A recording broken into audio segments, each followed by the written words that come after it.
안녕하십니까. 존경하고 사랑하는 31만 도봉구민 여러분, 강신만 의장님과 선배 동료 의원 여러분, 오원석 구청장님과 1300여 공직자 여러분, 창 145동 출신 이호석 구의원입니다. 7가지 안건에 대하여 구정 질문을 드리겠습니다. 먼저 창동 신경제 중심지 관련한 질문입니다. 창 145동 주민들이 많은 기대를 하고 계시는 창동 신경제 중심지 사업은 현황에 대한 문의가 지속적으로 이루어지고 있습니다. 첫 번째로 농협 하나로마트 부지와 창동 차량기지 및 도봉 면허 시험장에 대한 개발 계획이 연계되어 있는지 질문드립니다. 현재 공사 중인 민자역사와 GTX-C 노선 지하와 현재 완공된 시드큐브와 연계된 상업화 계획으로 연결 가능한지도 확인 요청드립니다. 두 번째로 내년에 예정된 사업인 창동 상계 택지개발지구 지구 단위 계획 수립 사업 대상지인 창 4동의 중랑천 관련하여 수변 통합 여가 공간으로 한강시민공원과 같은 상업시설 연계 혹은 수변공원 조성과 같은 주민 필요 요구사항들이 반영되어 계획 수립이 되는지도 질문드립니다. 또한 교통영향평가와 전략환경영향평가에서 추후 교통혼잡 대비한 버스 환승센터 개발과 상업기능 활성화 등의 방안에 대해서도 질문드립니다. 셋째, 서울 창동 아레나 관련하여 고양 CJ 라이브 시티와의 특장점과 차별화된 운영 계획에 대하여 질문드립니다. 320회 본회의 구정질문 드린 내용과 동일하게 아레나 준공과 연계된 기업 유치 관련하여 진행 현황에 대해 질문드립니다. 또한 최근 아레나 착공식 연기 관련하여 주민들의 불안이 증가하여 향후 계획에 대한 확인 요청드립니다. 넷째, 최근 창동역 상권이 활기를 잃으면서 부동산의 매물을 등록하거나 공실로 사업을 종료하려는 움직임이 증가할 정도로 불경기가 심화되고 있습니다. 시드큐브를 제외한 창동역 상권의 슬럼화는 추후 신경지 중심지 사업 전반에 악영향을 미칠 것으로 우려됩니다. 창동역 1번 출구 주변 기성상업지로 대표되는 소상공인들과 중소기업들을 위한 정책 방향성과 단순 지원이나 일부 시설 설치가 아닌 개별 역량 강화 혹은 정체 상권 활성화를 위한 방안이 있는지 질문드립니다. 현재 활발히 활동 중인 소상공인 매니저와도 연계되는 사업 계획이 있는지 확인 요청드립니다. 다섯째, 서울시는 3377 미래 비전을 선포하고 관광객 3천만 명 시대를 열고 1인 300만 원, 체류 7일, 70%의 재방문율을 위한 미래 비전으로 숙박 관광 인프라 투자와 기업 성장 기반을 강화하는 10가지 핵심 과제를 발표했습니다. 우리 도봉구에서도 이에 맞춰 준비하고 있는 세부 내역이나 비전이 있다면 확인 요청드립니다. 다음 질문입니다. 현재 창동역 1번 출구 인근 통행길, 상가 및 도봉 오랑, 거리 가게들로 이어지는 골목길 모두에는 금연이라는 표지가 무색하게 흡연이 이루어지고 있습니다. 유동인구가 가장 많은 지하철역 인근의 무분별한 흡연은 주민 불편 및 간접 흡연 문제로 흡연자와 비흡연자 간의 갈등을 야기하고 있습니다. 갈등 해소와 간접 흡연 피해 감소를 위해서라도 철저한 금연구역 지정 및 관리, 흡연 부스 설치가 필수적입니다. 또한 무단 투기된 담배꽁초는 화재 위험과 빗물 바지 침수 위험성 등 문제점이 많아 이전 질의 내용인 창동 신경제 중심지 지역의 도심 이미지와 미관 확보를 위해서 쾌적한 도시를 만들기 위한 노력이 필요합니다. 그래서 창동역 1번 출구에 흡연 부스 설치를 제안드립니다. 현재 서울 지자체 중 서초구는 39개, 영등포구는 10개, 해당 자료처럼 중구는 6개로 흡연 부스 사업을 확대하고 있으며 도봉구는 흡연 부스가 없는 상황입니다. 흡연 부스 설치와 연계되는 금연구역 확대 및 단속 강화는 흡연자와 비흡연자 모두가 이해할 수 있는 정책이라고 판단됩니다. 도봉구 주민의 유동인구가 많은 창동역 근처 암묵적 흡연구역이라고 불리우는 1번 출구 인근의 흡연부스 설치를 시범사업으로 검토 요청드립니다. 세 번째 질문입니다. 12월 2일 도봉구 1인 가구 지원센터에서는 49명의 1인 가구 동아리 활동 공유회와 송년회를 진행했습니다. 1인 가구의 소외감을 경감하고 사회적 관계망을 형성시키는 좋은 사업입니다.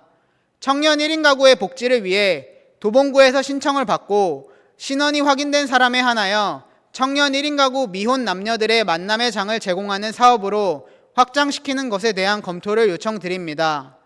결혼 정년기의 청년들에서 나는 솔로라는 프로그램이 유행하면서 도봉구 쌍리단길의 한 가게는 솔로 파티를 진행하고 있습니다.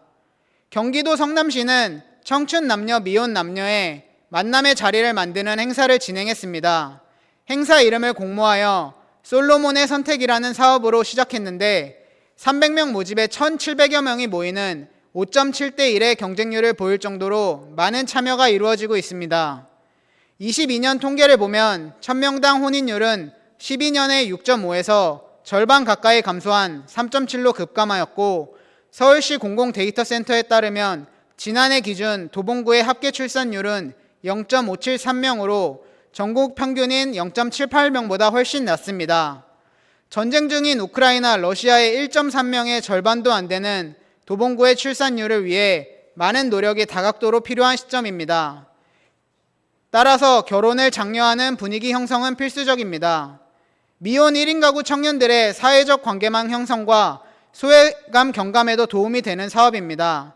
모임에서 탄생한 커플의 이후 만남을 지역화폐로 지원하면 이전 질의 내용의 지역경기 불경기 해소를 위한 지역경제 활성화에도 도움이 됩니다. 1인 가구 청년들의 복지도 챙기고 혼인도 장려할 수 있는 방법이라고 생각합니다. 해당 자료는 2016년도 우리 도봉구민에서 지원해주던 예식장, 결혼식장 자료입니다.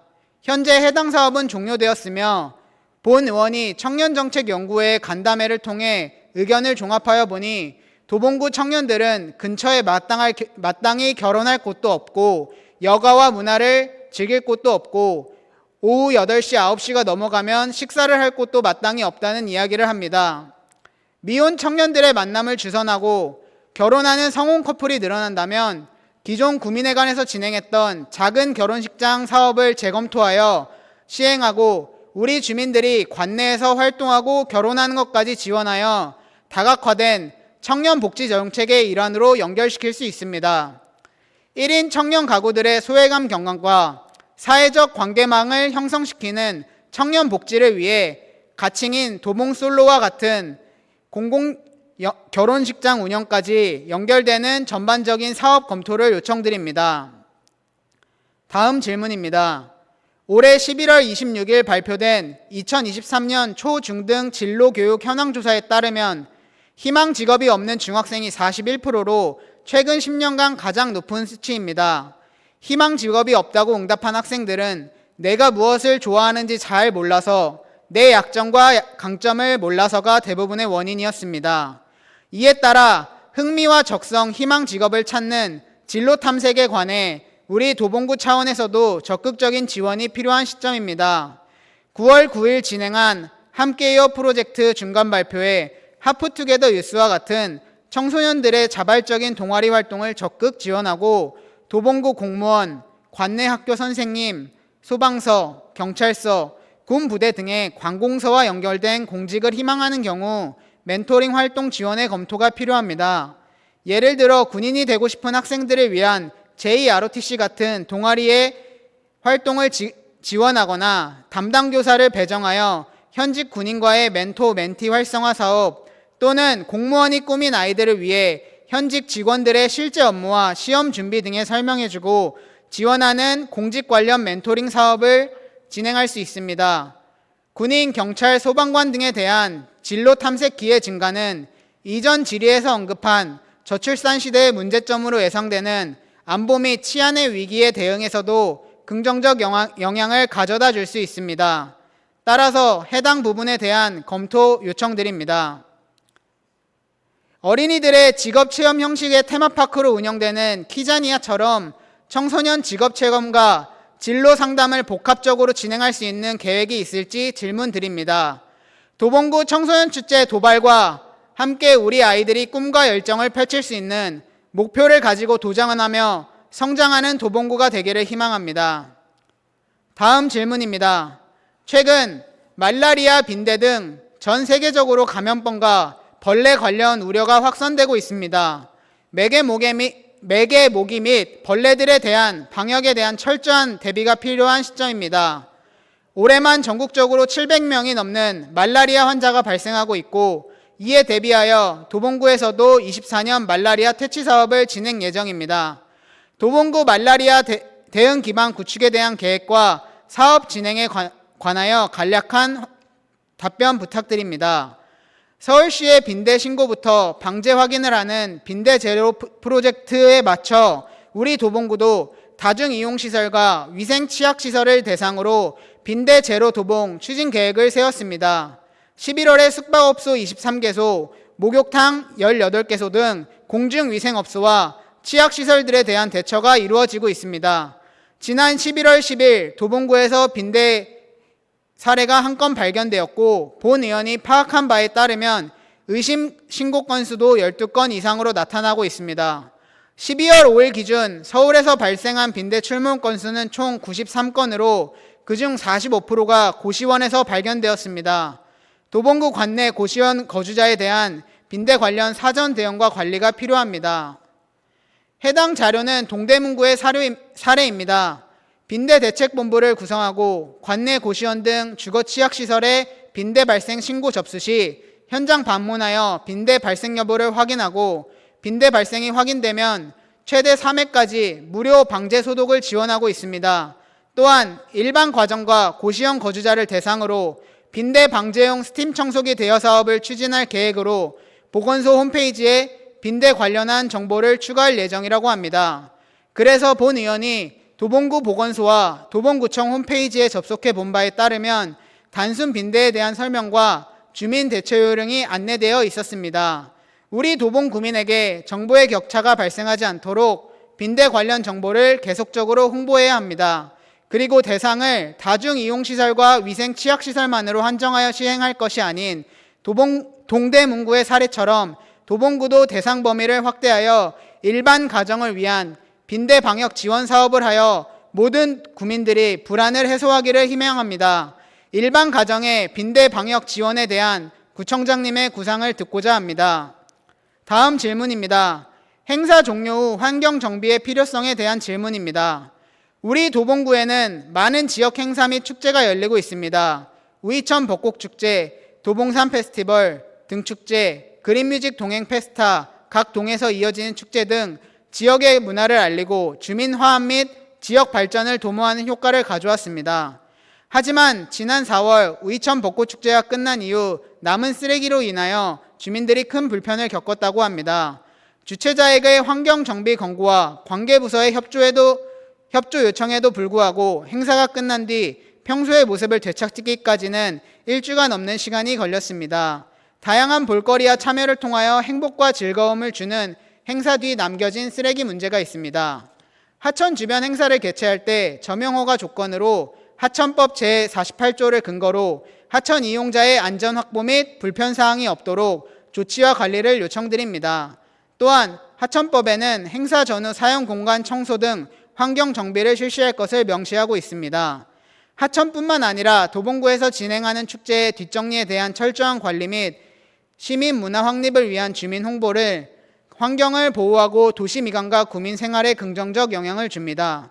평소 본 의원은 도봉구민의 건강한 생활을 위해 일상생활에서 자율적으로 실천할 수 있는 환경정화 활동을 지원하고 깨끗한 환경을 조성하는 문화를 장려하는 서울특별시 도봉구 동네 구석구석 쓰담 활성화 및 지원 조례를 제328회 임시회에 대표 발의했습니다. 이에 본 의원은 주민들이 환경정비 활동에 자율적으로 참여할 수 있도록 행사 후에 동네 구석구석 쓰담 사업을 연계하여 실시할 것을 제안드립니다. 현재 본 의원이 파악한 바에 따르면 행사 정리의 원활한 지원을 위해 관계부서가 협력하여 쓰레기통, 봉투 등 행사 종료 후 음식물 쓰레기 수거를 지원하고 있습니다. 해당 자료처럼 주민의 건강을 증진하고 관내 환경정화 활동에 참여할 수 있는 동네 구석구석 쓰담 사업을 행사 종료와 함께 연계하여 확대 추진한다면 민간 협치를 실현할 수 있을 것입니다. 행사 현장의 안전하고 깨끗한 환경을 위하여 행사 주최자와 부서에서의 관리 감독, 그리고 주민의 참여를 독려할 수 있는 사업 신설에 대한 구청장님의 계획에 대한 답변 부탁드립니다. 다음 질문입니다. 동물 복지 관련하여 2가지 질문 드립니다. 첫 번째로 반려견 놀이터 내 개물림 사고와 관련된 반복되는 민원은 행정사무감사 때 말씀드렸기에 내용만 질문 드리겠습니다. 이 문제는 비단 우리 도봉구만의 문제는 아니며 현장에서 대처 매뉴얼과 관리자의 역량 및 재량에 따라 해소가 가능한 부분들이 있습니다. 해당 자료처럼 타구에서도 사고가 일어나고 있는 만큼 도봉구와 그의 사례들을 조사하여 사고 대비를 위한 철저한 규칙의 정비가 필요합니다. 또한 관리자 교육과 사고에 대한 책임 등 이용 문화와 수칙들에 대한 사전 안내 및 교육도 필요합니다. 해당 자료는 청주시의 조례 및 규칙입니다. 관리자가 상황에 맞게 격리나 퇴장이 가능하도록 조치하고 규정 신설 및 조례 제정이 필수적인 상황으로 보입니다. 도봉구 구민들을 위한 공공시설인 반려견 놀이터가 특정 집단 혹은 개인에게 치우치지 않고 모두가 함께 이용할 수 있도록 운영 규칙과 방향성에 대하여 추후 방향성을 답변 요청드립니다. 두 번째로 이번 정례회 도봉구 동물복지 및 보호 조례에 실효성이 없다는 이유로 설치 및 운영하지 않아 도봉구 동물복지위원회의 설치 및 운영 조항을 삭제하는 개정안이 상정되었습니다. 해당 자료에 서울시 동물복지위원회 운영 자료처럼 장기적으로 도봉구도 반려가족과 함께 다양한 반려동물 사업들의 증가가 예상됩니다. 사업의 진행 과정과 말씀드렸던 반려견 놀이터와 같이 여러 문제점에 대하여 전문가와 주민들이 구청과 함께 소통할 수 있는 협의의 개념은 최소한도에서도 필요하다고 생각합니다. 관련하여 추후 운영 계획에 대하여 질문 드립니다. 이상으로 구정 질문을 마치겠습니다. 경청해 주셔서 감사합니다.